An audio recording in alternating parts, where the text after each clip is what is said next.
Hi Taurus, welcome to your May 2020 General Tarot reading. It's Rena here. Oops, I had one of the cards on the table.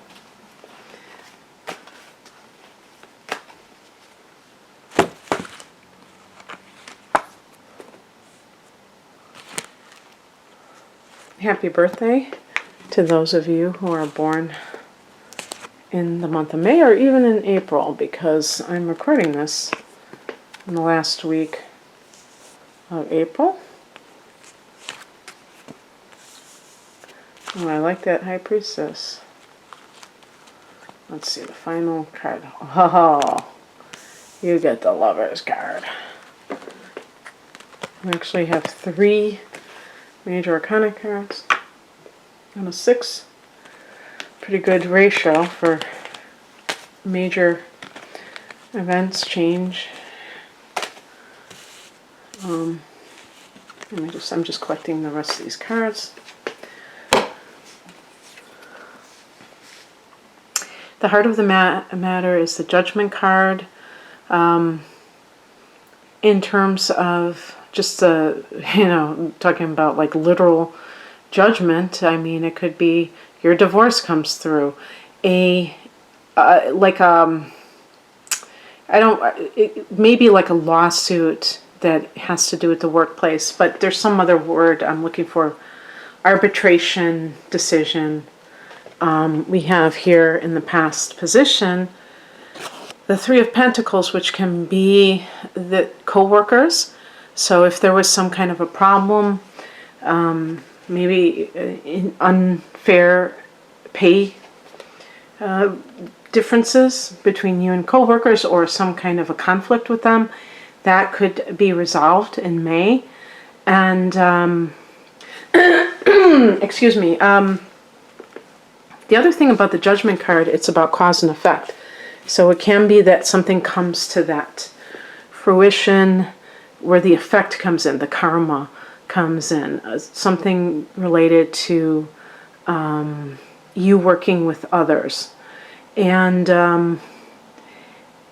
also with child, I would say with child support, child custody issues. The higher message, the 2 of Wands, you may have to decide, even like if you're going to stay where you are in this area. Now, this is the higher message. If you notice, I didn't realize this, one viewer of mine pointed this out, somebody else's hand is on one of the other wands.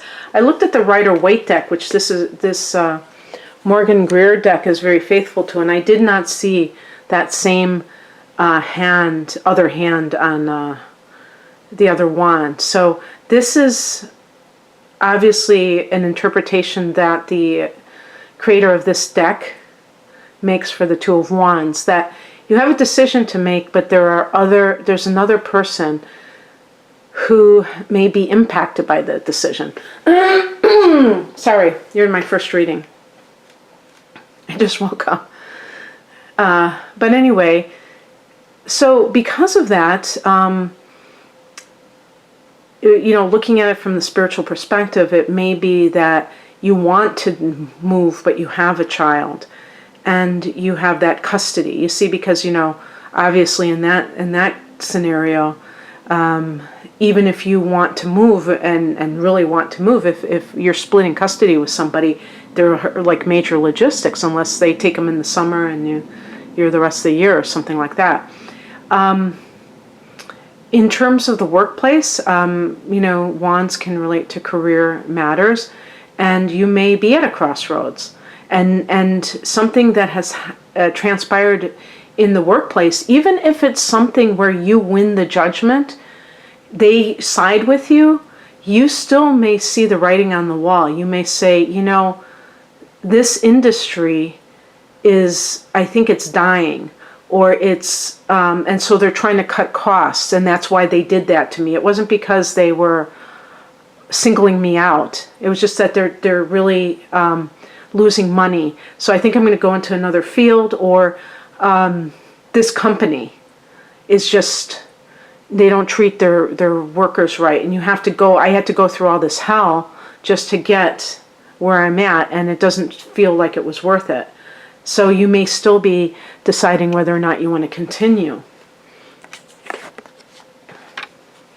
What crosses you is the Four of Swords. So if you've been through a lot of stress, maybe because of some kind of either legal matter or something that has finally come to fruition that you knew was going to happen sooner or later. Something has come to a head, and you're just kind of, it's taken its toll on you. Understand that you have to honor the body. You can't just run on fumes. The Four of Swords in the upright position is really about to even taking some sort of retreat, kind of resting your mind, resting your body, so that you can be good enough to keep on going. Sometimes people, they think that if they take a break, then everything's just going to fall apart. But if you just keep pressing when you know that you're burnt out, then you'll totally collapse and you won't be able to do anything for probably months, versus if you take a weekend off. You know what I mean? I mean, when you think, now what's happening right now with as I record this is that there are a lot of people that are not in the workplace. So that this could possibly be what is going on with you, and you're still dealing with fallout from the past in regards to that work situation. And it's the problem with this is that even though you're removed from the situation physically, I would say that you really need to sit with yourself, do self-inquiry to make sure that you are really addressing the matter at hand, and that you're not just kind of like focusing on the mundane details. Like, when people have a legal matter, whether it's a divorce, child support, or a workplace matter, they tend to focus on that angle, or an inheritance issue, but they never, it seems like they rarely think about it from spiritual terms of, what is this telling me about the situation? So it's funny because I swear to God, I know that I picked the High Priestess because I mentioned her, but I forgot that this was it. So this is either what is coming in, or the advice, the energy coming in, or the advice. I would say advice, the High Priestess, go within. Be still and know. Don't just be focusing on the drama that could be happening. By the way, the Judgment card can be rebirth. So this can all, and it's your birthday, right? So you recently had a full moon in your sign. I'm sorry, a new moon in your sign. Actually, as I record this, it's a couple of days after that. And so that is your rebirth, in the sense that it's your, it's in your sign, but it's at an early degree. So for a lot of you, the new moon in Gemini is going to be in that first house. So you can look at that, May 22nd, as perhaps your rebirth. And maybe that's what the Judgment card represents, and that's when things start to feel. And then the sun, is there a couple of days before that. And that may feel like, for some of you, that things are really progressing, that they're moving forward.